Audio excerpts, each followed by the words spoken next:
En Colombia, 40% de los hogares viven arriendo. Alrededor de 5 millones de hogares carecen de vivienda o la vivienda que tienen es inadecuada. En nuestro país hoy se venden cerca de 160.000 unidades de vivienda nueva al año. Colombia es un país con enorme déficit habitacional. Ese es el doble del promedio de Latinoamérica. Somos el país en la región de Latinoamérica donde más proporción de los hogares ocupan una vivienda en arriendo. Necesitamos más personas que entren como inversionistas al sector. Estamos muy contentos de hacer este episodio más de Conexión y hoy estamos con un súper invitado que es Andrés Giraldo.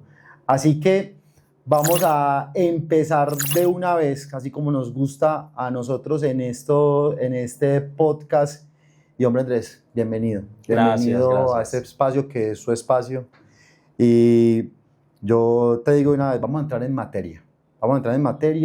Vamos a hablar de desarrollo inmobiliario, vamos a hablar de inversión, vamos a hablar de educación financiera. Así que Andrés, algo que nos pasó y que estuvimos hace muy poco en la Feria de la Vivienda de la Lonja, y es que escuché mucho, porque yo me metí al ruedo y demás, que ha incrementado mucho los precios del metro cuadrado en los últimos años en Medellín y creo que en Colombia en general. Y te voy a hacer la pregunta directo.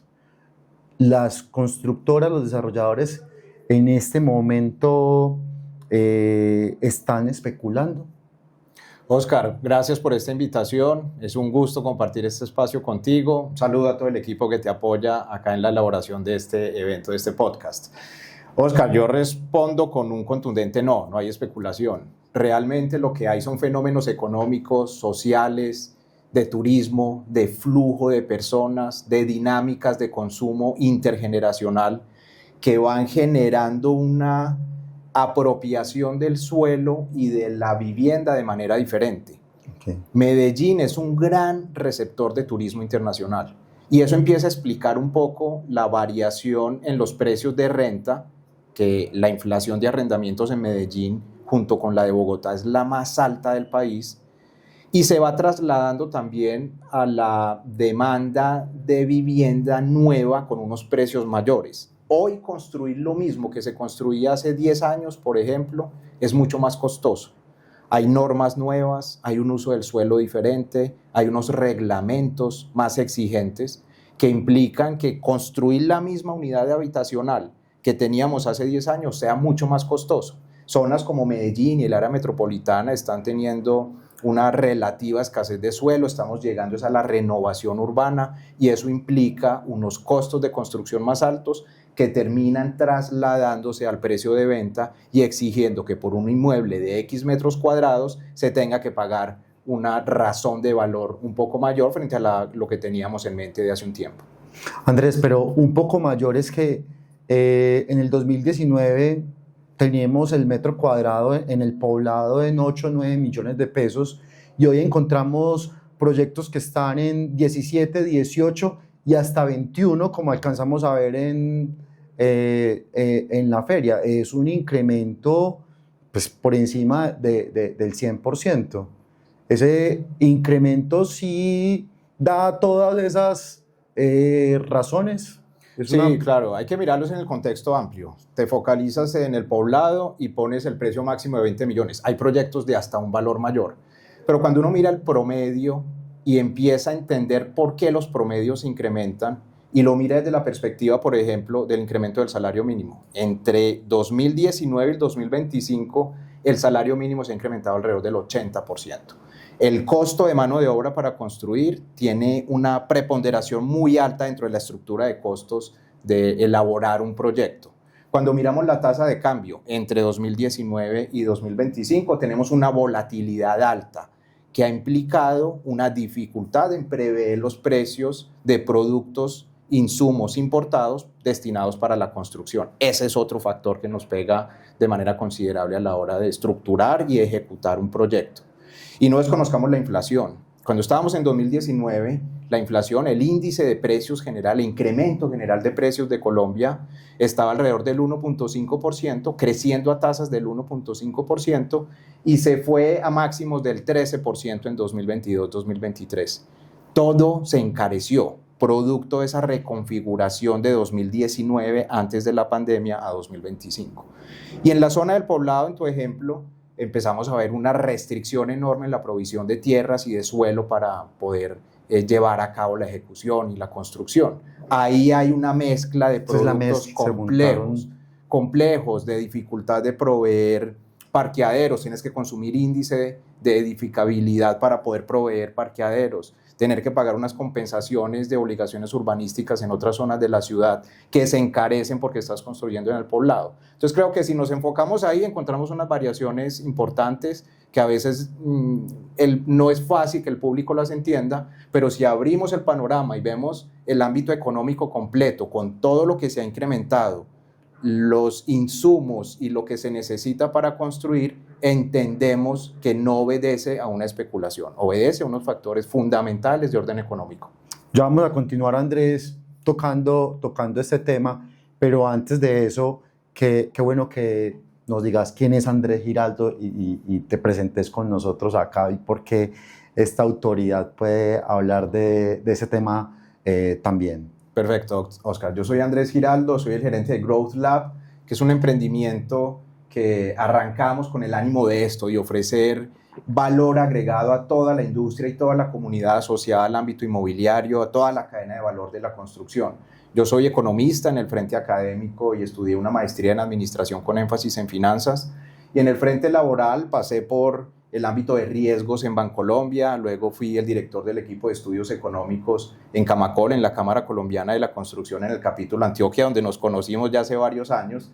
Luego pasé como gerente de inteligencia de negocios en Protección y ahora llego a este emprendimiento con el ánimo de contribuir en ese propósito. Protección fue después de Camacol, pensé que había sido antes. ¿Qué tal esos dos mundos, el tema de las pensiones y el tema del desarrollo inmobiliario, que en algo sí debe de coincidir, porque vos invertís en tus pensiones y también puedes invertir en tu futuro con la vivienda? Claro, ese es un punto importantísimo. Mira que si bien lucen como mundos muy diferentes, desarrollo inmobiliario, construcción, provisión de vivienda y el elemento pensional, confluyen en algo que para mí es crucial a la hora de pensar en una inversión inmobiliaria, y es la perspectiva del largo plazo. Cuando uno va a realizar una inversión inmobiliaria, residencial o no residencial, para comprar y vivir o para comprar y generar una renta, se debe tener la perspectiva de largo plazo. Y lo mismo pasa en los fondos de pensiones. Hay retos en estos dos mundos, la necesidad de moderar ciertos espacios para que se adecúen a la nueva dinámica familiar y poblacional, pero también retos en el mundo pensional por ese cambio, el envejecimiento poblacional, por la dificultad de acumular un saldo que permita tener una condición de vida a la hora de la pensión digna, que no implique ciertos sacrificios, pero a la larga encuentro yo que en el ámbito inmobiliario hay una fuente muy valiosa de generar ahorro, generar inversión para compensar la pérdida de valor de pensión a la hora hay de un tema alcanzar esa meta. Mucho más amplio, y nosotros, o por lo menos de mi parte, yo creo que hoy es el momento de que cada persona se haga cargo de su pensión, porque todo lo que hemos visto, y es que el tema de la pensión va en algún momento a ser muy insostenible para todos los colombianos y como los gringos. O sea, cada quien empieza a invertir para que pueda llegar a ese tema, pero yo creo que eso es un tema que nos podemos alargar mucho más. Yo quiero volver al tema de los desarrolladores inmobiliarios. Andrés, también veo que, aunque Antioquia, según los datos que da Camacol, estamos vendiendo más que en el resto del país, tenemos dificultades, tienen dificultades los desarrolladores para vender, no estamos a la misma dinámica de hace unos años. Estamos en una burbuja inmobiliaria en este momento. Oscar, una burbuja se define como un incremento no explicado desde fundamentales de precios o de unidades entregadas. Okay. Nada de eso está pasando en el mercado inmobiliario desde mi punto de vista. Bien dijiste, está empezando a encontrarse un punto de inflexión, de incremento en las ventas de vivienda nueva, pero estamos lejos de los máximos de hace unos 2 o 3 años. Lejos es que más o menos en nuestro país hoy se venden cerca de 160.000 unidades de vivienda nueva al año y los máximos de hace 60.000. 160.000. Y los máximos de hace 3 años eran de 260.000 unidades al año. Claro, esos máximos también tenían una explicación de la pospandemia, tenían una explicación desde la perspectiva del ahorro obligado que el confinamiento nos llevó a tener, que incrementamos ese porcentaje de ahorro que cada familia guardaba mensualmente, pero seguimos siendo una sociedad que ahorra poco en el contexto internacional. Entonces se dio ese auge de venta de vivienda nueva, pero luego una contracción que nos ubica ahora incluso por debajo, si trazáramos una línea de tendencia antes del pico de 2020 en adelante, hoy las ventas de vivienda nueva están algo por debajo. Eso no es lo que ocurre cuando hay una burbuja inmobiliaria. Lo que ocurre en un escenario de burbuja son precios inexplicables, demanda de ese activo, en este caso vivienda nueva, con variaciones inusitadas que no tienen detrás unas familias comprando estrictamente con el ánimo de vivir o de invertir, sino de especular, y finalmente un conjunto de factores macroeconómicos que no son ahora los que más propicien un escenario de burbuja. Desde mi punto de vista, lejos de una burbuja estamos en este momento. Y hay algo ahí. ¿Cuántas familias tienen en este momento viviendas y cuántas faltan por vivienda en Colombia? Colombia es un país con enorme déficit habitacional. Alrededor de 5 millones de hogares carecen de vivienda o la vivienda que tienen es inadecuada. Más o menos el 30% de ese déficit es el déficit cuantitativo, ausencia absoluta de una vivienda. Entonces tenemos una problemática muy seria que se ha ahondado, se ha profundizado ante la supresión de los subsidios en el esquema más exitoso que ha tenido Colombia, que se denominó Mi Casa Ya, que permitía un subsidio a la cuota inicial y un subsidio a la tasa de interés para amortizar el crédito por 7 años. Eso desapareció, se dio una compresión importante en la venta de vivienda de interés social, que nuestro país tiene una enorme participación BIS, 70% alrededor de las ventas en el ámbito nacional son del segmento de vivienda de interés social, y nos lleva a explicar un poco esa contracción en la venta de vivienda nueva desde la perspectiva de la ausencia de subsidios y ayudas que buena parte de la población necesita, porque somos un país muy deficitario de vivienda. O sea, y vendemos 160.000 al año y familias nuevas al año. Se conforman unos 400.000 hogares al año en Colombia. O sea, todavía seguimos quedando en déficit año a año, o sea, que se sigue aumentando esa brecha. Así es. Ahora, vuelvo y llegamos al punto de que estábamos en la feria y no había un ritmo como en otros años donde se compraban con más facilidad, ¿cierto? Y ahí es donde la pregunta es, entonces, ¿quién está comprando hoy? Si no, ese 70% que nos hablabas no está entrando en esa capacidad, no está ahorrando o lo está viendo muy lejano. ¿Quién sí hoy, según tus datos, están comprando? Sí, creo que hay 2 fuentes importantes de demanda en el mercado. La primera son familias que han respondido a un cambio estructural que se ha dado en el sector. Y ese cambio es la extensión de los plazos para pagar la cuota inicial. Cuando yo entré a Camacol hace alrededor de 12 años, el promedio de las viviendas nuevas que se ofrecían en el mercado ofrecían un plazo para pagar la cuota inicial de 1 año o año y medio. 10 años después ya encontrábamos proyectos que ofrecían 4 y 5 años para pagar la cuota inicial.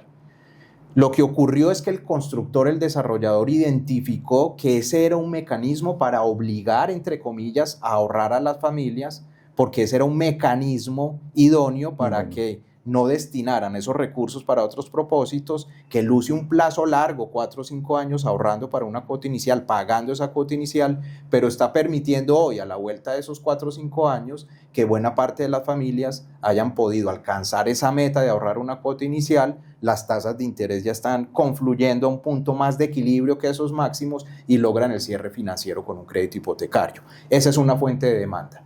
Pero hay otra fuente de demanda muy importante y son las personas que ven en el sector inmobiliario una posibilidad de inversión con bajo riesgo y con una rentabilidad aceptable. En la medida en que las tasas de interés se han ido moderando, ha perdido apetito desde la visión del inversionista invertir esos recursos en instrumentos de renta fija, en CDTs, en bonos, en cuentas de depósito, en fiduciarias. Y empiezan a ver más atractivo el sector inmobiliario en el entendido de que las tasas seguirán bajando. Y ahí hay una fuente de demanda. ¿Hay un porcentaje? O sea, en un proyecto general, tantas personas son inversionistas, tantos son familias que se quedan realmente. Escuché a otro director o dueño de desarrolladora que decía que hoy encontraban un mercado muy importante de colombianos en el extranjero y que eso les está cada vez siendo una participación muy importante. ¿Hay hoy una medida donde diga, mira, están tantos inversionistas y estos están en compra para quedarse con la vivienda? Sí. Más o menos el mercado se compone de entre 20 y 30% de las viviendas vendidas destinado a personas que compran con fines de inversión. Con fines de inversión, sea para recibir el inmueble y ponerlo en renta, o sea para capitalizar la valorización del inmueble, venderlo y entrar en otra oportunidad de negocio. Ese mundo de inversionistas se mueve entre 20 y 30% con hitos que encuentra uno claramente explicados. Crisis en el sector de renta variable, la bolsa, algunas entidades que sufrieron dificultades, esos flujos entran al mercado inmobiliario.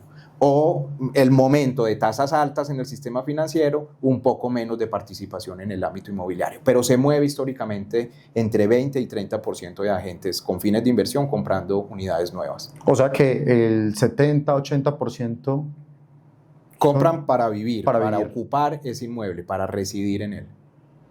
O sea, podría aumentar los inversionistas.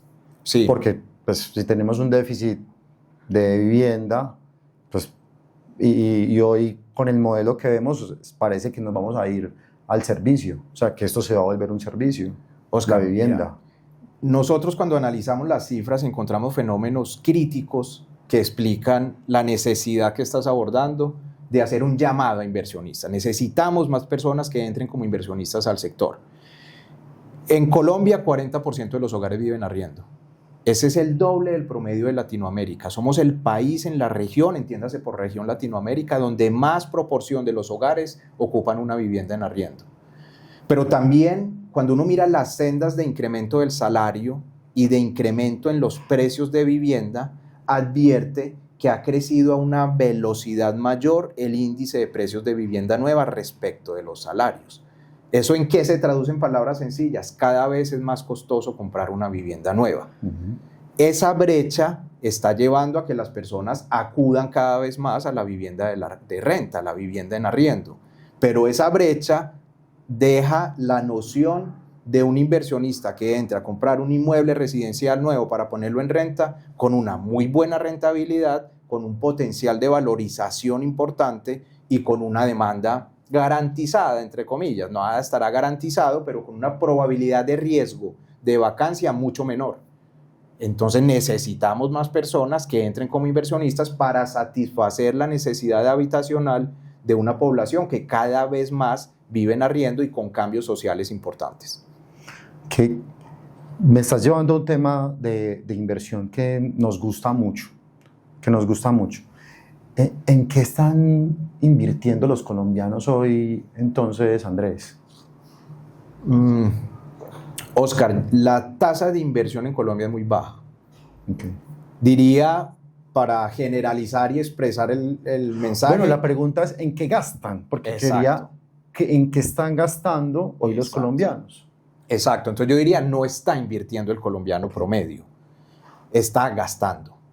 Cuando miramos las tasas de inversión en Colombia, comparado con Latinoamérica, es la más baja, tanto en crecimiento como en participación del aparato productivo, muy por debajo de Brasil, de México, de Perú, de Chile, que son países pares con los que tendemos a comparar ciertas métricas del orden macroeconómico.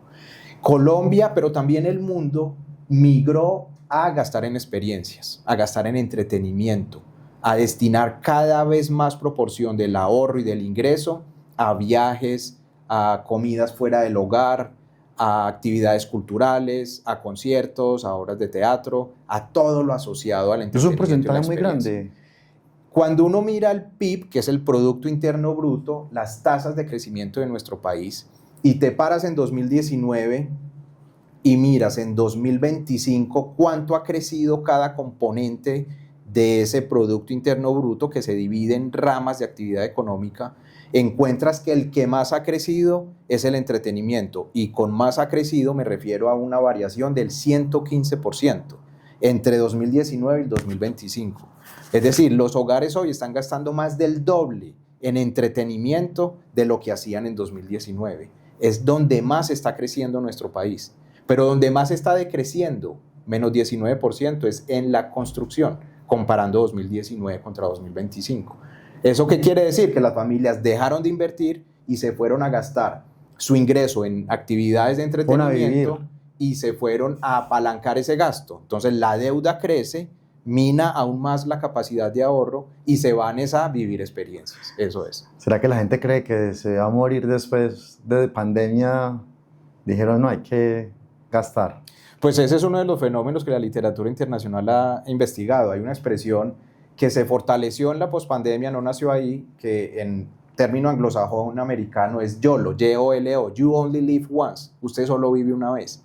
Y en la posibilidad de empezar a liberar ese confinamiento de la pandemia, llevó a los hogares a gastarse ese ahorro obligado que habíamos tenido que hacer, pero a seguir el ritmo de gasto ya apalancado con tarjeta de crédito, que es muy costoso, con tasas altas. Entonces sí, estamos como en esa dinámica de hay que vivir, usted solo vive una vez, las experiencias es lo que enriquece el alma, pero hay que pensar también en el largo plazo, hay que pensar también en la posibilidad de generar una renta pasiva, en que no todo mi ingreso me lo consuma en experiencias, sino destino una parte para una cuota inicial, para hacer una inversión diferente. Entonces hay que tener esa perspectiva de largo plazo.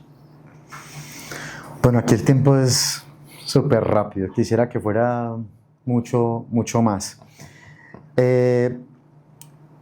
¿Qué estás viendo así rápidamente que los desarrolladores inmobiliarios se deberían de enfocar? Oscar, yo creo que consecuente con lo que estamos hablando aquí en esta conversación tan amena, es enfocarse en productos inmobiliarios que logren esa conjunción de las experiencias y la provisión de vivienda. ¿Eso qué implica? Que tal vez el sector inmobiliario tenga que entrar en la dinámica de lo que está el mundo hoy. Hoy no pagamos estrictamente por ser propietarios de un activo, pagamos por usar ese activo. Y lo vemos en las suscripciones de plataformas de música o de streaming de videos. Hoy no compramos la película, hoy pagamos el acceso a ver esa película por un tiempo o por las veces que queramos. Creo que en el largo plazo la actividad inmobiliaria migrará a ofrecer servicios para que las personas puedan acceder a ellos sin ser propietarios del activo. Pero necesitamos personas que provean esos activos, por lo que necesitamos nuevamente la visión del inversionista. Y también creo que la provisión de activos inmobiliarios estará asociada a las experiencias, a generar comunidad. Hay un problema de soledad enorme en el mundo y Colombia no es excepción. Se denomina la nueva epidemia global. Algunas estadísticas nos dicen que 1 de cada 4 adultos sufre de aislamiento social. En Colombia, entre 2023 y 2024, se conformaron 225.000 hogares unipersonales. Eso representa el 20% del total de hogares que hay en nuestro país. Necesitamos que desde el desarrollo inmobiliario podamos atender esa problemática de la soledad generando comunidad. Y por eso surgen productos alternativos diferentes, donde una familia típica de 5 personas que usaba un espacio de lavandería todos los días es muy diferente a un apartamento, una unidad de una persona que no requerirá del uso de ese espacio de lavandería en la intensidad que una familia de 5 personas. Saquemos ese espacio de lavandería de la unidad habitacional, pongámoslo en una zona común, habilitamos unas zonas más amplias sociales dentro de la unidad habitacional, pero en la zona común generamos comunidad y generamos interacción y hacemos actividades para que todos estos solos que confluyen en este ejemplo básico de lavar su ropa puedan tener interacción, puedan combatir la soledad. Deme dos preguntas. Una es de mercadeo y la otra es con fines de llegar a tu evento. Andrés, ¿cómo hoy se puede ayudar desde el mercadeo para que los desarrolladores puedan ofrecer estos proyectos a un público, pues a su público, y sea mucho más ameno comprar una vivienda? Oscar, yo creo que hay dos medidas claves que no se pueden desconocer. Lo primero es identificar las tendencias sociales. Somos una sociedad completamente diferente a la que existía hace un par de años, pero el constructor desarrollador sigue ofreciendo un inmueble más para la familia típica y desde la promoción del proyecto sigue ofreciéndose con la perspectiva de la familia típica. Entonces creo, en primer lugar, que hay que identificar esos cambios sociales claros, porque hoy el consumidor de vivienda es otro. Es una persona sola, es una persona con mascota, la familia multiespecie, no es la típica familia de 2 papás y 2 hijos. Y por otro lado, hay una problemática, pero se constituye en oportunidad, y es la dificultad de captar la atención del público. Cada vez estamos más retados a que en fracciones de segundo podamos captar la atención del público. Hace 10 años, para que alguien te conociera, se podía con 16 veces que te viera en el tiempo, o sea, en el celular, más vallas, más no sé qué. Hoy con tanta tecnología están hablando por encima de 32 veces para que alguien conecte contigo. Eso es, o sea, mejor dicho, aquí el tema es de atención. ¿Quién se gana la atención de cualquier cosa? Correcto. En esa medida de atención, yo pienso que hay que segmentar muy bien los públicos también desde los hábitos generacionales. La atención que uno logra de un baby boomer, que es la generación más adulta, personas de alrededor de 55, 60 años, es muy diferente en el mercadeo que esa persona consume y en el tiempo de atención que dedica a ver ese mercadeo. Respecto de la generación Z, que algunos estudios dicen que tienen menos fracción de atención que un pez goldfish, que es un poquito superior. Entonces, esa realidad nos implica segmentar el público, entendiendo muy bien los cambios sociales, entendiendo muy bien los hábitos intergeneracionales, para apuntarle desde el mercadeo a esa necesidad diferencial de esos públicos. Súper. Cuéntanos, ¿cuál es el nuevo proyecto que tenés y cómo podemos invitar a que te sigan y que además vayan a la conferencia que vas a estar realizando próximamente? Gracias, Oscar. Yo creo que hay varios caminos en donde todo el público que te sigue puede migrar a entender mejor el mercado y tomar mejores decisiones de compra, de inversión, de conocimiento del ámbito inmobiliario. Entonces, primero los invito a que se conecten con nosotros en redes, en @AndrésGiradata, en Instagram, en Andrés Giraldo Pineda, en LinkedIn, en @tu_growth lab, que es la cuenta corporativa en Instagram, y ahí van a encontrar varios recursos asociados a la formación, asociados al entendimiento y la estrategia de entrar en el mercado. Y particularmente a finales de este mes tenemos un workshop, un evento, un taller para compradores de vivienda el 30 de octubre, que encuentran toda la información en nuestras redes para que se suscriban, para que asistan y puedan entender toda esta dinámica del mercado inmobiliario y cómo tomar decisiones de inversión y de compra informadas. Andrés, muchas gracias. Muchas gracias por estar acá. Fue muy ameno el espacio y a todos los invitamos. Si esto te hizo clip, gracias por llegar hasta este momento, y además si le puedes mandar esto a otra persona que le pueda ayudar, sería súper genial. Muchas gracias a todos.